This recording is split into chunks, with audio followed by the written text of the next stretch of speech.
Unit 3, the last topic,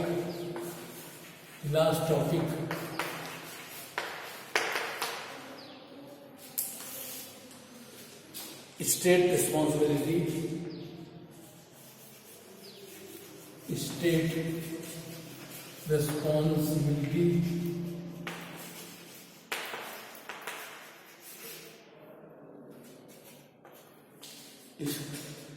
Kinds of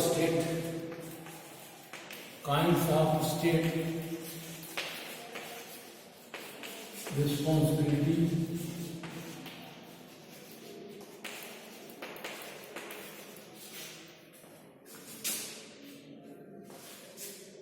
Consequences of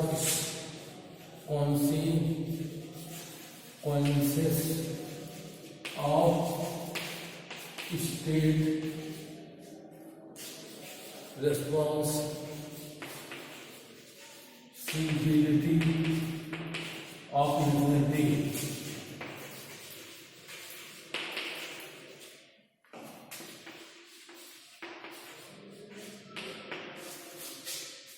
First of all, we have to discuss what is state responsibility under international law. State responsibility का अर्थ होता है राज्य उत्तरदायित्व। राज्य का क्या उत्तरदायित्व होता है, अर्थ तथा परिभाषा। जैसे आप देखेंगे, पिछले में आपको बताए हैं स्टेट क्या है। अब आज मैं आपको बताऊंगा राज्य उत्तरदायित्व। There are various kinds of state responsibility which have been accomplished with the citizens to work in a smooth and highly good atmosphere. राज्य उत्तरदायित्व, ये राज्य का उत्तरदायित्व है कि प्रभुसत्ता को संपन्न करे। प्रभुसत्ता उसमें सॉवरेंटी है कि नहीं, या उस राज्य पर निर्भर करता है। राज्य का उत्तरदायित्व है कि प्रभुसत्ता उसमें निहित है या निहित नहीं है। अगर निहित है तो कैसी निहित है, यथा स्थिति उसकी वह राज्य के उत्तरदायित्व में आता है। प्रोफेसर ओपेनहाइम ने कहा है कि राज्य उत्तरदायित्व राज्य का विषय है और राज्य अपने नागरिकों के सभी कार्यों के लिए उत्तरदायित्व रूप से पूर्ण रूप से उत्तरदायी होगा, जो उसके द्वारा सीमित दायरे में राज्य के कार्यों को उद्बोधित किया गया है। जैसे state responsibility includes all those things which are the ingredients and the responsibilities which are responsible for the growth of the human being and human structure. We have to rehabilitate, or you can say we have to grow the human nature, or you can say the good behavior with the other relations, with other nations, and also the things which have been enshrined our international law, the UN Convention, and also the convention which was to be settled, or you can say, or to be work with the peace and security of the state.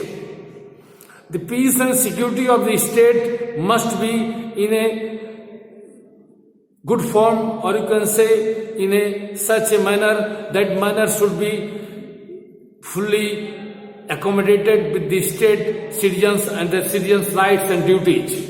The citizens' rights and duties is full of afforded to the state responsibility. The state responsibility doesn't have a manner. State जो है राज्य उत्तरदायित्व, राज्य अपने नागरिकों के लिए उत्तरदायित्व होगा। अगर राज्य उत्तरदायित्व में नागरिकों द्वारा कोई क्षतिपूर्ति की जाती है तो उस क्षतिपूर्ति को राज्य अपने हिसाब से ले सकता है। राज्य कैसे लेगा वह उसके ऊपर निर्भर करता है। जैसे एज फॉर एग्जाम्पल आप देखेंगे कि विश्व में एक बहुत बड़ा मुहिम छिड़ा हुआ है। अंतर्राष्ट्रीय स्तर पर हर राज्य के अंदर, हर राज्य के भीतर एक टेररिज्म का बहुत बड़ा एक घटना हो रही है। टेररिज्म जो है आज के दौर की एक बड़ी समस्या है। टेररिज्म से निपटने के लिए हर राज्य कमर कसे हुए हैं। स्टेट रिस्पॉन्सिबिलिटी ये होती है कि टेररिज्म को कैसे खत्म किया जाए। Communal violence, terrorism and state sponsored terrorism, ये सब चीजें जो है स्टेट रिस्पॉन्सिबिलिटी में आती हैं। स्टेट रिस्पॉन्सिबिलिटी में आती हैं। स्टेट रिस्पॉन्सिबिलिटी का यह दायित्व होता है कि राज्य अपने ऊपर अपने नागरिकों के कार्यों एवं उनके संरक्षण एवं तथा उनके उपस्थित सभी नागरिकों का पूर्ण रूप से ख्याल करेगा। राज्य का दायित्व जो है UN convention, universal declaration of UDHR, universal declaration of human rights, इस पर भी निर्भर करता है। State can not supersede the citizenships principles and justice. The state have right to maintain the decorum और you can say the justice to the citizen, justice for the people, justice for the citizens who are living there in the state। अब देखिए आपके सामने एक प्रश्न उठता होगा, जैसे कि कोई स्टेट रिस्पॉन्सिबिलिटी के अंतर्गत कोई राज्य जब एक राज्य का रूप स्वरूप धारण कर लेता है तो उसमें कुछ एसेंशियल ऐसे इंग्रेडिएंट्स होते हैं कि जो इंग्रेडिएंट्स उसके कार्यों को पूर्ति में सहयोग करते हैं। जैसे कार्य पूर्ति में वह सारे इंग्रेडिएंट आते हैं जो राज्य के उत्तरदायित्व के रूप में निर्भर करते हैं। जैसे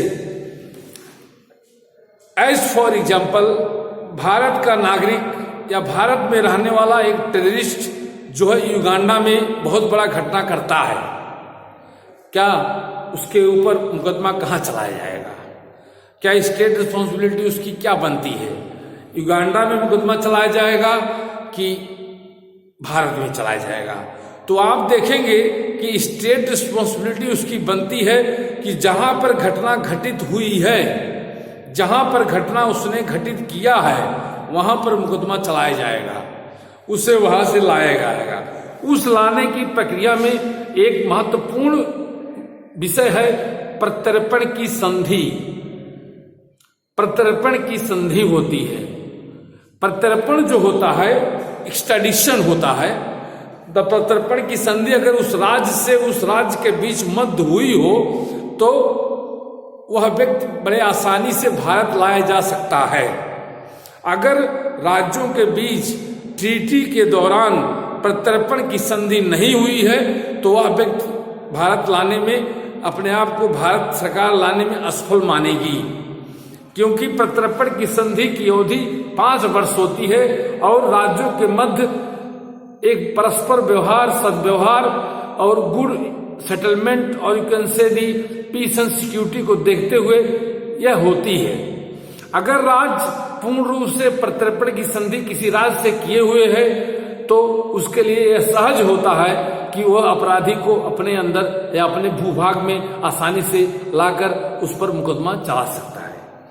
अब देखिए एक दूसरा बिंदु आपके सामने आता है, kinds of state responsibility. State responsibility के प्रकार, व्हाट आर द इंपॉर्टेंस और you can say what are the kinds of state responsibility. तो आज मैं आपको विस्तृत रूप से सम्मिलित रूप से बताना चाहूंगा स्टेट रिस्पॉन्सिबिलिटी के काइंड्स। कल मैं अन्य लेक्चर में अपने व्याख्या करूंगा काइंड्स की अलग अलग वर्गीकरण। आज मैं ये बताना टोटल रूप में, पूर्ण रूप में बताऊंगा काइंड्स क्या है। स्टेट रिस्पॉन्सिबिलिटी के काइंड्स में वो तत्व अवयव आते हैं जो राज्य को एक महत्वपूर्ण स्थिति में पहुंचाकर एक विकसित राष्ट्र के रूप में उसे बनाते हैं। विकसित राष्ट्र के रूप में बनाने के बाद वह राज्य एक अस्थायी राज्य बन जाता है। आपको पता है, मैंने अपने पिछले क्लासेस के लेक्चर में जब एसाइलम पढ़ाया था या डी फैक्टो डी जूरी जिसमें बताया था, तथ्य मान्यता पढ़ाया था, रिकॉग्निशन मैंने जो पढ़ाया था विषय इसी इंटरनेशनल लॉ के चैप्टर में पिछले क्लासेस में, तो उसमें जो है राज्य की उत्पत्ति के विषय उद्धृत किए गए हैं। जैसे जब कोई राज्य जन्म लेता है तो जन्म लेने के अवस्था के दौरान उसे पूर्ण मान्यता नहीं दी जाती है। उसे अस्थाई मान्यता दी जाती है, अस्थाई मान्यता दी जाती है। और कुछ दिनों तक उस राज्य के ऊपर यह दायित्व और यह निर्वहन की व्यवस्था होती है कि वह उस राज्य को कैसे चलाता है, कैसे उस राज्य पर उसकी यथास्थिति कायम रहती है, कैसे उसके निगोशिएशंस होते हैं, कैसे उसके अन्य राज्यों से संबंध बने हुए हैं और कैसे किसी दूसरे से परस्पर संबंध को, पीस एंड सिक्योरिटी को मेंटेन करता है। लेकिन आप देखिएगा राज्य जो है या राज्य के उत्तरदायित्व में आता है कि जब राज्य गठित होता है तो उसके लिए यह एक चुनौतीपूर्ण समय होता है कि वह राज्य अपने आप को संधियों के अंदर पिरोकर एक सम्मिलित और मजबूत राष्ट्र बने। इसके लिए उसे डी फैक्टो और डी जूरी, तथ्यन मान्यता और विधि मान्यता, दो प्रकार की मान्यता दी जाती है, जिसे मैं आपको पिछले क्लासेस में पढ़ा चुका हूं, फिर रिमेंबर के लिए आज बता रहा हूं। तथ्यन मान्यता जो होती है एक राज्य के लिए टेम्पोररी मान्यता होती है, जो अस्थायी मान्यता होती है, जिसकी अवधि 6 महीने से लेकर 12 महीने तक होती है। और 12 महीने तक राज्य को या टेस्ट और यू कैन से द टेस्टिफाइंग पोजीशन में राज्य होता है कि राज्य क्या अपनी स्थिति को पूर्ण रूप से संचालित करने में सफल है कि नहीं। अगर राज्य इन अवधियों को पूर्ण रूप से कुशल पूर्वक संचालित करके सारे बिंदुओं को पूरा करके एक अस्थायी राज्य बन जाता है, और अस्थायी राज्य बनने में वह अंतर्राष्ट्रीय स्तर पर अंतर्राष्ट्रीय विधि में जो व्यवस्था दी गई है उसके अनुकूल वह सारे कार्यों की पूर्ति करता है, तो ये मान लिया जाता है कि राज्य एक तटस्थ और अस्थायी राज्य बन गया है। अब देखिए इस प्रथम अवधि को जब वह पूर्ण करता है तो राज्य का टेस्टिंग टाइमिंग जो होती है वह पूर्ण हो जाती है। उसके बाद राज्य को यह समझा जाता है कि एक शैशव अवस्था का राज्य जो है अब पूर्ण एक कुशल राज्य बनने की तरफ बढ़ रहा है। अब एक कुशल राज्य बनने के क्या तरीके हैं, मैं थोड़ा सा उस पर निगरानी आपकी रोशनी डालना चाहूंगा। एक कुशल राज्य के लिए 5 बिंदुओं पर उसके महत्वपूर्ण बिंदु हैं, जैसे गुड गवर्नेंस, गुड कॉन्स्टिट्यूशन, एक भूभाग अच्छा होना चाहिए और स्टेबिलिटी होनी चाहिए, सुप्रीमेसी ऑफ द कॉन्स्टिट्यूशन होनी चाहिए और रिटर्न कॉन्स्टिट्यूशन होना चाहिए। लिखित संविधान का होना अति आवश्यक है। अगर लिखित संविधान है, जैसे आपको पता होना चाहिए कि there are 2 types of democracy in the world.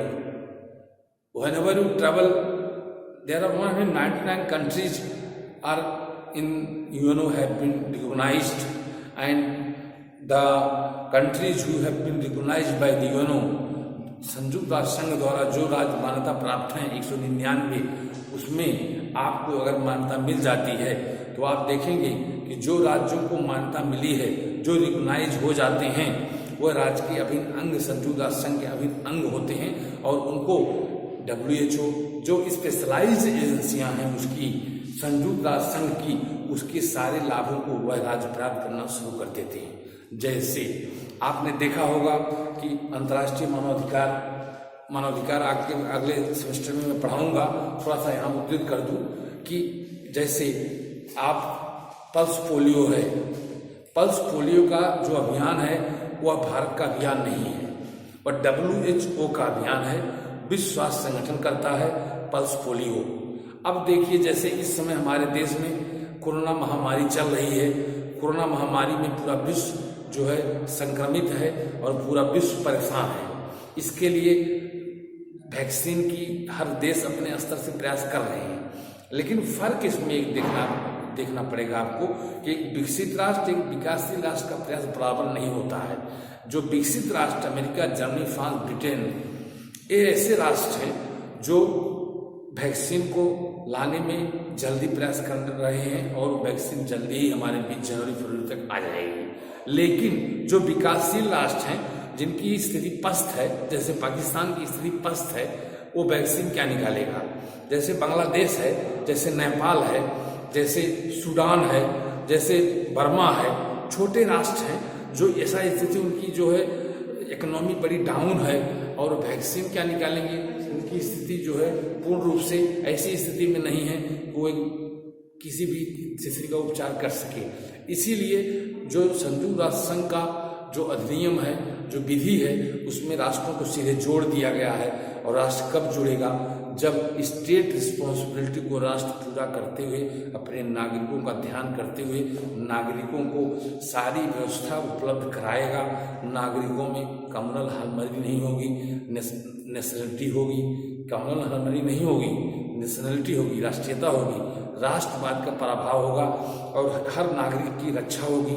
किसी भी नागरिक के साथ भेदभाव नहीं होगा और नागरिक जो है एक दूसरे के परस्पर सहयोग और संवर्धन के लिए उत्तरदायी होगा। ऐसी स्थिति में संयुक्त राष्ट्र संघ राज्य को परस्पर सहयोग और संवर्धन करेगी। जैसे एड्स, जैसे पल्स पोलियो, जैसे WHO के द्वारा अनेक ऐसी योजनाएं दी जाती हैं जो सीधे देश को मिलती हैं।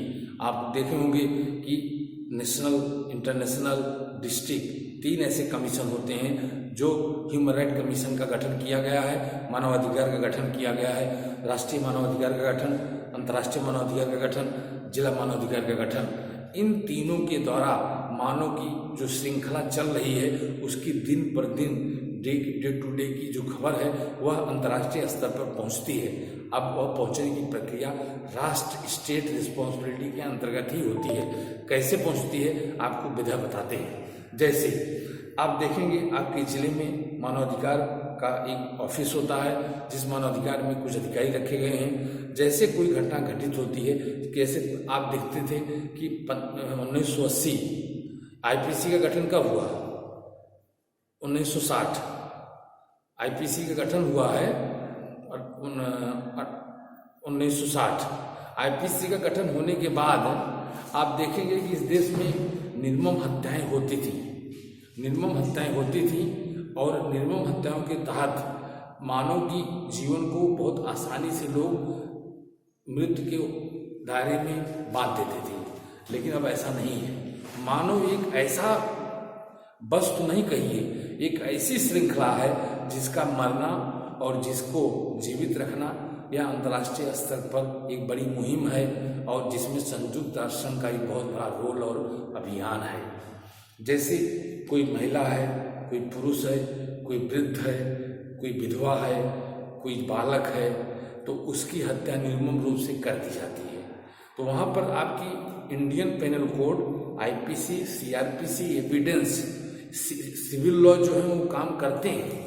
लेकिन इसके अलावा भी आप ध्यान दीजिएगा, अगले सेमेस्टर में मैं विस्तृत पढ़ाऊंगा, थोड़ा सा अंश आपको आज दे रहा हूँ कि उसके अलावा मानवाधिकार भी अपना परस्पर इनके साथ कंधे पे कंधे मिलाए काम कर रहा है और परस्पर काम करने की वजह से ही मानव का विकास आज उत्श्रृंखल रूप से अग्रसर हुआ है।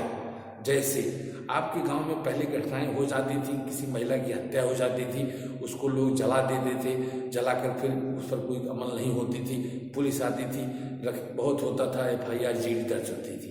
लेकिन आज ऐसे आप बच नहीं पाएंगे। अगर महिला मरती है, डाउरी डेथ है, 498 लगा है, वो तो लगेगा ही। लेकिन उसके अलावा भी ये जैसे कोई महिला की निर्मम हत्या की जाती है उसके घर में बंद करके, तो उस घटना का ऐतिहासिक जो है प्रथम दृष्टि से कौन उसका पहला अवलोकन करेगा? तो जो मानवाधिकार की टीम जिले में रखी गई है वह इस घटना को ऑब्जर्व करेगी कि उसकी मृत्यु कैसे हुई, उस मृत्यु का आंकड़ा लेगी, मृत्यु के कारण को देखेगी कि वह महिला अपने आप मरी है कि मारी गई है कि उसके द्वारा कोई षड्यंत्र उस पर हुआ है, कॉन्स्पिरेसी हुई है। एक अब 2 चीजें आपको ध्यान देना है कि एक इंडियन पेनल कोड यहाँ काम करेगा, वो तो सही है, आप मुकदमे होंगे, आप जेल जाएंगे। लेकिन जिला फोरम ऑफ ह्यूमन राइट जो है इसको भी दर्ज करेगा कि डेथ रेशियो जिले की क्या है, इस महिला की हत्या कैसे हुई। निर्मम हत्या अगर होती है तो डिस्ट्रिक्ट एडमिनिस्ट्रेशन को वह सूचना करेगी और तलब करेगी, डिस्ट्रिक्ट एडमिनिस्ट्रेशन को तलब करेगी और उनसे सवाल करेगी और डिस्ट्रिक्ट एडमिनिस्ट्रेशन इस पर अपना जवाब देगा। जवाबदेही उसकी बनती है कि उसकी हत्या कैसे हुई। उसकी तरफ एक मामला ये बन जाएगा। दूसरा मामला यह राज्य मानवाधिकार को ये रिपोर्ट चली जाएगी कि उसकी हत्या किन कारणों से कैसे की गई। राज्य मानवाधिकार जो है उस पर गहन अध्ययन करके राज्य से यह सवाल पूछेगा कि आपके राज्य में state law and order maintain नहीं है, महिला की हत्या हो रही है, जघन्य अपराध हो रहे हैं, इसके लिए आप जवाब दीजिए। एक तो सवाल मानवाधिकार द्वारा ये घटित होता है। दूसरा सवाल ये घटित होता है कि जब वह स्टेट फोरम में चला जाता है, स्टेट फोरम में चला जाता है तो स्टेट फोरम के बाद वहां पर कार्रवाई जो भी राज्य सरकार द्वारा की जाती है, उस कार्रवाई के बाद नेशनल फोरम में वो रिपोर्ट जाती है, राष्ट्रीय फोरम दिल्ली, और राष्ट्रीय फोरम में वो रिपोर्ट सेम चली जाती है। वहां भी आपकी राष्ट्रीय सरकार मीन्स केंद्र की सरकार को इसकी जवाबदेही होती है और केंद्र सरकार इसका जवाब देती है। इसके बाद या फिर यह रिपोर्ट सीधे यूएनओ चली जाती है, संयुक्त राष्ट्र संघ चली जाती है। तो आपको आज मैं शुरुआत किया हूँ स्टेट रिस्पॉन्सिबिलिटी, राज्य उत्तरदायित्व, काइंड्स, कॉन्सिक्वेंसेस कल बताऊंगा। थोड़ा इस चैप्टर तीन टॉपिक रिलेटेड है, थोड़ा समय लगेगा, क्लासेस तो 3 लग जाएंगे, और यूनिट 3 का ये अंतिम टॉपिक है और एग्जाम के पॉइंट ऑफ व्यू से महत्वपूर्ण भी है। क्वेश्चन अगर चाहें तो आज मैं बता सकता हूँ, नहीं तो नेक्स्ट क्लास में बताऊंगा। Have a good day, nice day, God bless you all of you. कौन सी किताब लियो बेटा? बंद कर दो।